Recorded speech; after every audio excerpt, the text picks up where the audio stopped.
Hello বন্ধুরা, welcome back to my another blog. আজ আমি তোমাদের দেখাচ্ছি আমি যে আসামে গিয়েছিলাম, সেখানে আসামের যে বন্ধুদের সাথে দেখা করেছিলাম, আসামের বন্ধুদের কার কার বাড়িতে গিয়েছিলাম এবং কোথায় কোথায় গিয়েছিলাম সেটির একটি ছোট্ট ভিডিও তোমাদের সামনে তুলে ধরছি। প্রথমে যখন আমি গিয়েছিলাম আমার প্রিয় বন্ধু দাংসারামের বাড়িতে, সে বলল একটু রেস্ট করে নিয়ে আমরা চলো একটা বাড়িতে যাব যেখানে সে একটা ইনভাইট রয়েছে আর সেখানে সে অ্যাটেন্ড করার খুবই জরুরি। তাই আমরা বেরিয়ে পড়লাম সেই তার স্টুডেন্টের একটি ঘরে, যেখানে তার একটি ছোট একটি প্রোগ্রাম রয়েছে, প্রোগ্রামটা আমাদের অ্যাটেন্ড করতে হবে। তাই আমরা বেরিয়ে পড়লাম। আমি আর আমার বন্ধু ফটাফট খাওয়া দাওয়া করে কিছুটা খেয়ে নিয়ে জল টল খেয়ে নিয়ে আমরা বেরিয়ে পড়লাম। বেরিয়ে পড়ার আগে কিছুটা সেলফি নিয়ে আমরা চলে গেলাম সেই ছোট বোনুর বাড়িতে। সেখানে যাই দেখলাম তার হয়তো গ্র্যান্ডমাদারের শেষকৃত্য চলছে, কাজ চলছে।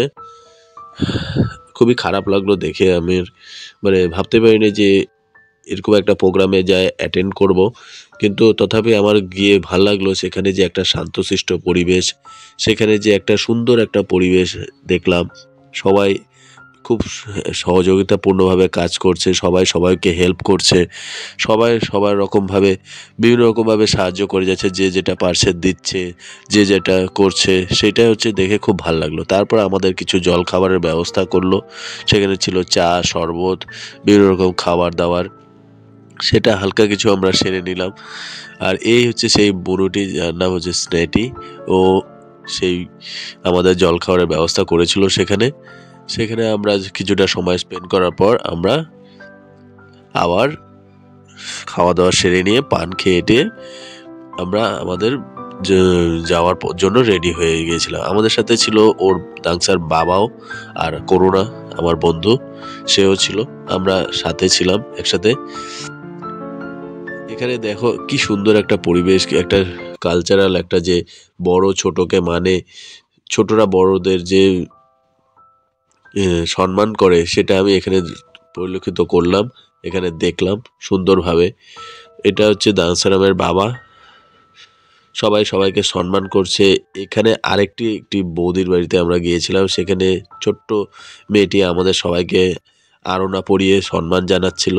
খুব সুন্দর লাগলো দেখে, আমার খুব ভালো লেগেছে। খুব এতটা আনন্দ পেয়েছি বলে বোঝাতে পারবো না। তোমরা ছবি দেখলেই বুঝতে পারবে যে কতটা আনন্দ পেয়েছি আমি।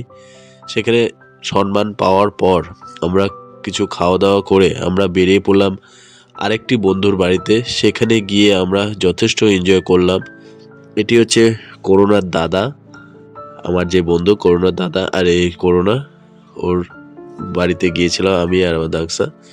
এটি নেক্সট ডে পরবর্তী দিনে আমরা গিয়েছিলাম। সেখানে গিয়ে ও যথেষ্ট জল খাবারের ব্যবস্থা করেছে। সঙ্গে ছিল সুন্দর মিষ্টি দই, জিরা ভাজা আর ডিম। আমার বন্ধু খুব এনজয় করেছে। ও বলছে যে এটা ঘরের খাঁটি গরুর দুধের দই, আর আমিও সেটি খেলাম, উপভোগ করলাম। খুবই ভালো লাগলো খেয়ে। এতটা সুন্দর, এতটা টেস্ট বলে বোঝাতে পারবো না। এটা হচ্ছে করোনার ওয়াইফ, আমাদের খুব কেয়ারফুলি আমাদের খাওয়া দাওয়ার ব্যবস্থা করলো, খুব সুন্দরভাবে খাওয়া দাওয়ার প্রোগ্রাম করলো।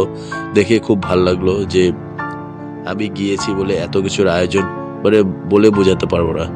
আমিও ওদের এতটা কেয়ার দেখে আমার খুব ভালো লেগেছিল। এতটাই ভালো লেগেছে যে আমি আরো চামচ দিয়ে উঠিয়ে উঠিয়ে খাওয়া শুরু করে দিলাম। খুবই সুন্দরভাবে খেলাম। খুব টেস্ট লেগেছিল যে খাওয়ার ব্যবস্থা করেছিল, আমার খুব ভালো লেগেছিল। তারপরে আমরা খাওয়া দাওয়া সেরে নিলাম। সেরে নেওয়ার পর দেখলাম যে করোনার ওয়াইফ আমাকে একটা ছোট্ট উপহার দিয়েছে।